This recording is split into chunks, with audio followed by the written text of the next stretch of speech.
Hey you guys, it's Sam from CameraLegend.com, and I'm here with one of the most famous cameras in the world. It is the CONTAX T2, a true camera legend. And most of you guys probably know this camera. And if you do know it, and if you don't have it, you probably want it. But if you want it, have you seen the prices? I'm sure you have.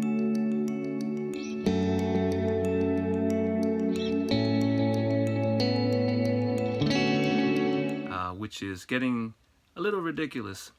So I'm going to buck the trend a little bit here in this video and give you my 5 reasons why you don't need the CONTAX T2, although you may want it. Now, I will be the first to admit that if you really want the camera, if you have a huge attack of CONTAX T2 gas, then nothing that I will say, nothing that anybody will say can make you change your mind. But if you have any doubts as to getting one, maybe this will give you some food for thought. Now, the reason the prices have gone up quite a bit in the past 2 years, a lot of people attribute it to celebrities like Kendall Jenner and Chris Hemsworth. Is that his name? Yeah, folks like that using the CONTAX T2. First of all, I will say, you know, the more people shooting film, the better. So, Kendall, Chris, keep it up. You guys are doing the right thing. But the bad thing that they did was, by being seen with the T2, they caused the prices to go up, which we certainly did not need. I'm sure that these guys would not mind if I were to say that they did not make the CONTAX T2 hip. You see, because the CONTAX T2 was already hip before they ever picked it up. But more than being hip, this is actually a very good shooting camera. Takes great pictures. But today we're not going to talk about how great it is. Today we are going to be talking about 5 reasons why you don't really need the CONTAX T2. So let's start. Number 5, everybody and their mother wants the T2. And now, what could be uncooler than doing something that everybody wants to do, right? So if I were you, I would find, actually, even for Kendall Jenner or Chris Hemsworth, what I would have done was to find the most lame camera and then turn that into a hip camera. Then that would have been cool. But the CONTAX T2 was already cool before those guys picked it up, so I don't think that was so cool. So I think you would be a lot cooler if you did not want the T2 specifically because everybody else wants one. And you found your own niche, you found your own camera to make famous. So that's number 5. Number 4, okay, CONTAX. This particular CONTAX T2 is Yashica. CONTAX is made by Yashica, Kyocera, okay? It's got a Zeiss lens, was made under license with Carl Zeiss, so it is a true Zeiss lens, but it is made in Japan by Yashica. And this has nothing to do with that CONTAX from Germany. This is CONTAX Yashica from the Japan era. Yashica was one of the great camera manufacturers. They made some great cameras, but they also made some lousy cameras. So at the time when Yashica made this camera, you have to understand Yashica was, how would I say it, one of the many manufacturers that made fine cameras like Konica, Ricoh, companies like that. They were never actually in that top tier of cameras like Canon, Nikon, Pentax even. The main point I'm trying to get here, and I don't want you guys to think that I'm a camera elitist or anything like that, because I love cheap cameras actually more than expensive cameras. The best analogy I can give you is the world of watches, okay? So everybody knows that the Rolex is the top drawer, is the gold standard, okay? So let's say you had a Seiko of equal quality, but it's a lot cheaper. Now, I don't know about you, but for me, I'll take the Seiko any day. If it's the same quality but cheaper, I'll go with the Seiko. But let's say Kendall Jenner starts wearing that Seiko watch, and the prices for that Seiko goes up to.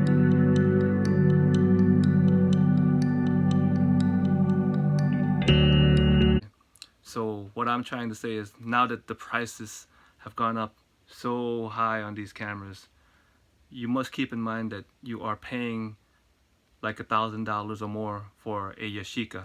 Okay, think about this. All right, you guys, just for comparison, I want you guys to see this. Of course, this is the legendary CONTAX T2. To the left is the Yashica 230 AF from 1987, and to the right is the Yashica 300 autofocus from 1993, I believe. And I know what you guys are probably thinking. You're probably saying you're trying to put Yashica in a bad light because these cameras look lame. Well, it's not my fault really that they look lame, is it?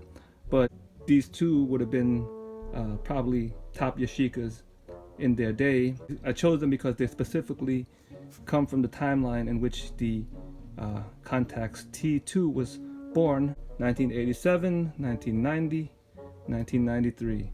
These are not bad cameras, I'm not trying to pick on them. So Yashica was quite a versatile player. They can build something like this, which is almost like a jewel, and they can make crappy looking cameras, which are actually pretty decent. But anyway, I want you to get an idea of the manufacturer that actually makes the CONTAX T2. When you think of Yashica, you think of decent cameras. You don't think of something like up in the Leica category. Some Lexuses are actually Corollas, but it's still a Corolla. It's a very nice Corolla, but it's still a Corolla. So I hope you're getting my point here. If you're paying over $1,000 for this, you're actually paying $1,000 for a Yashica. So think about that. And that brings us to reason number 3, which is, now that these cameras are getting close to 30 years old, the electronics on these cameras are very likely to be giving you trouble if they haven't done so already. I will say that this camera has been pretty good, but it's given me glitches too. Once in a while, when I turn it off, sometimes the lens won't retract, something like that. It's like very subtle little things. It's just things that catches you off guard when you least expect it.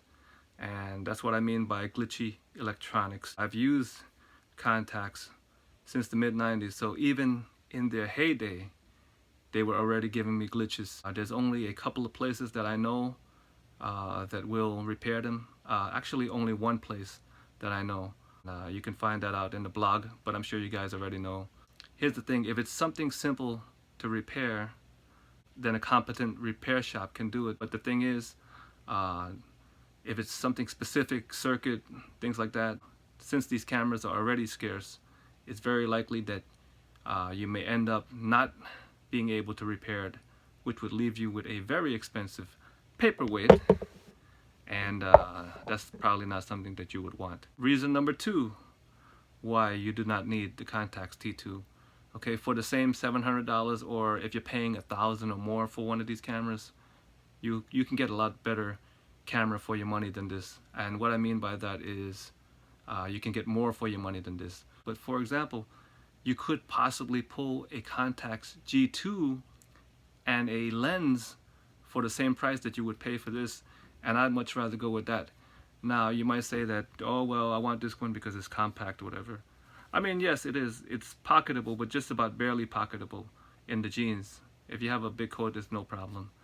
But that being said, you can get a Pentax 6x7 with a lens you can get for that price. You know, so many things. That's another reason why this is not really a good value for money. And lastly, on our top 5 reasons why you do not need a CONTAX T2, let's face it, number 1 reason is too goddamn expensive these days for what it is. As I said, it's just too goddamn expensive really for what it is. It's a 30-year-old point and shoot, which could possibly give out on you at any time. Let me just say one thing. I love the CONTAX T2. It gives great pictures. But here's another thing. Here's another reason that you might want to think about. The pictures are great, but they're not what I would call like out of this world. You know, it's not something that you've never seen before. You know, for that you want to move up to medium format or large format. I agree with what they say. It's good enough to like replace an SLR, but then again, you're stuck with one lens, you know what I mean? Which is a great lens, but it's not really wide enough and it's not really close enough, you know, to do, if you want to do specific things. So it's just a very general lens to use, which for me is fine. You know, for a lot of people it's probably fine, but for some people you may want a little wider. For some people you might want it a little closer. So I want to give you some options. I mean, for much less money, if you want the same kind of pictures, the same kind of camera, get the CONTAX T, the original CONTAX T. I actually enjoyed that camera because it has a manual rangefinder. You know, it's a very nice camera, and it's not going to cost you as much as this, and it's probably going to give you almost the same pictures, and probably might even be a little bit better because you're more in control of the focus. Because I've had some focus issues with this camera, and you know, some people try to point out to me that maybe I don't know you know, how the focusing system works, and I said, you know what, though, I respectfully say that, you know, I don't know everything about this camera. But the thing is here, I mean, it's not that hard to do. You know, you press it halfway like that, and then the camera pre-focuses, and then you take the shot, you know. And that's what I've done.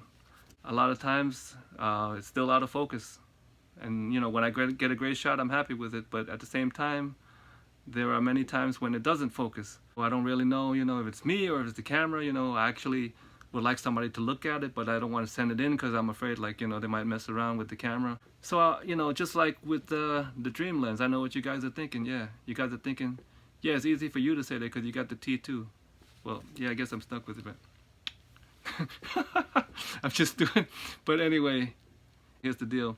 When I got this camera, you know, it was $300, okay, which is what it should be, or even $500 when I wrote the review was $500. But now when you talk about 700, 1,000, 1,500, come on now, it's getting a little too far, you guys. I mean, we can glorify cameras. I do that all the time. I asked if this was one of the greatest cameras of all time, but sometimes you just have to be realistic. You know, it's going a little too far. For less money than this, you can get a Konica Hexar, which is a great camera also. Sure, it's bigger and bulkier than this camera, but it's got a nice 35 f2 lens.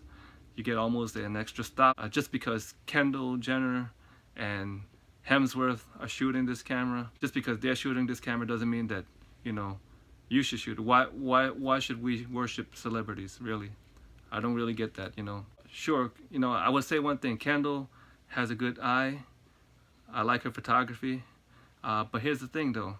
Kendall Jenner, when she got the gig to shoot, you know, I think for Vogue or whatever, she didn't get it because she was using the T2. She got it because she's Kendall Jenner, okay? I'm sure the art director or whoever probably didn't even know what the T2 was all about, and they probably liked the novelty of her using a film camera. But if you or I show up with a T2 for a professional gig, I seriously doubt that they would give us the gig just because we showed up with a T2, because 99% of all professional jobs nowadays are done with digital. Anyway, it's all food for thought, you know. So if you find a CONTAX T2 at a great price, which is very hard to do these days, and let's say within the $500 to $650, even $700, get it, man. It's the CONTAX T2, baby. Gotta have it. No, seriously, you know, I just got that from my Dream Lens video. But as I said, if you can find one at a great price, yeah, get it. But if you can't, it's not the end of the world. There are many other options. Anyway, I hope I gave you guys some food for thought regarding these cameras. Anyway, thank you guys so much for watching. I'm gonna get an article on this up too on the blog, and I'll put it in the description when it's done. But if you do get one of these, would love to hear from you. Or even if you don't have one, but you have an opinion, I would love to hear from you. Leave a comment down there.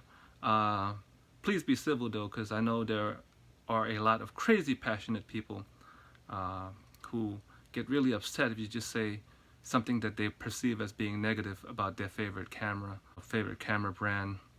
Like I said, I love all cameras, but you know, I'm just giving you guys my opinion. And so take it with a grain of salt and do as you wish. I will catch you guys next time on the CameraLegend.com YouTube channel.